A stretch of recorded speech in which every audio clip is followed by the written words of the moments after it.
Good morning, it's Deacon Micki Rios from Trinity, Baytown. Today we're going to talk about comparative grief. So, grief is that emotion that we all have. It is unique to each of us. And yet, when we talk about our grief and hear someone else say, "Oh, that was nothing, you ought to hear about this," then we start feeling like our grief isn't important. So grief is always about a loss of something that's loved. So for instance, a spouse dies, or a pet dies, or a friend dies, or you know what? It could be a dream that dies. It could be the loss of a job.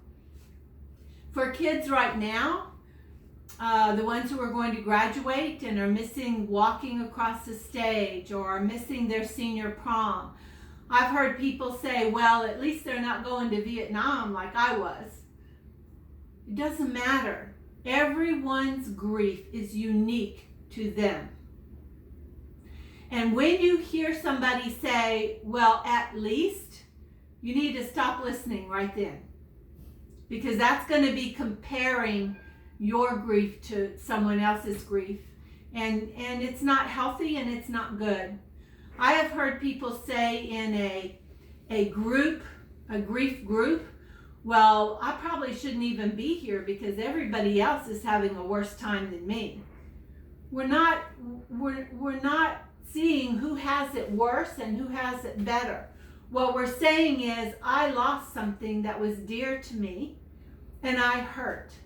Because grief is 100% unique to each person.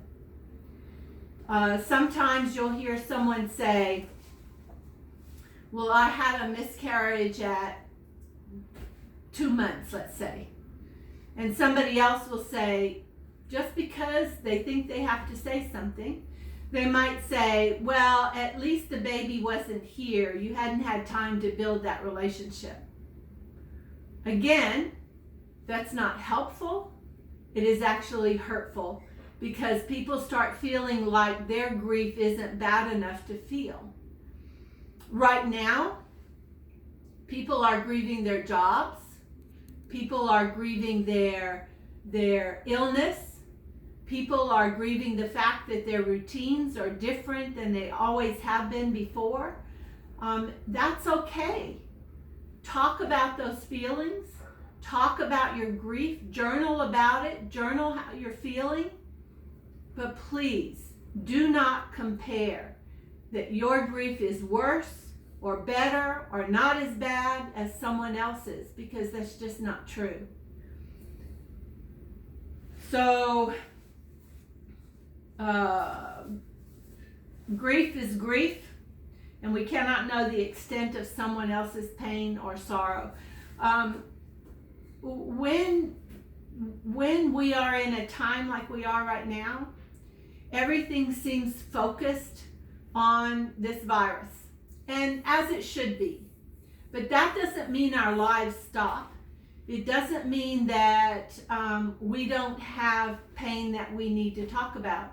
So you talk about it in your home with your spouse or with other adults who live there, or you talk about it with a counselor online, of course, not in person. Or maybe you call your priest or your pastor or your best friend and say, you know what, I just need to talk about this. But choose your people wisely.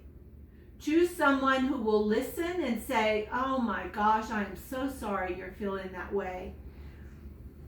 Whatever it is, but not compare.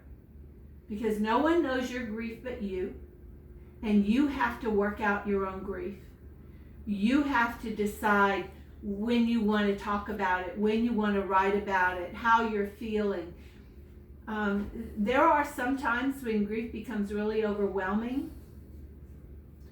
But for most of us, if we can talk about our grief without having someone tell us why it's not as bad as someone else's, then we can do all right.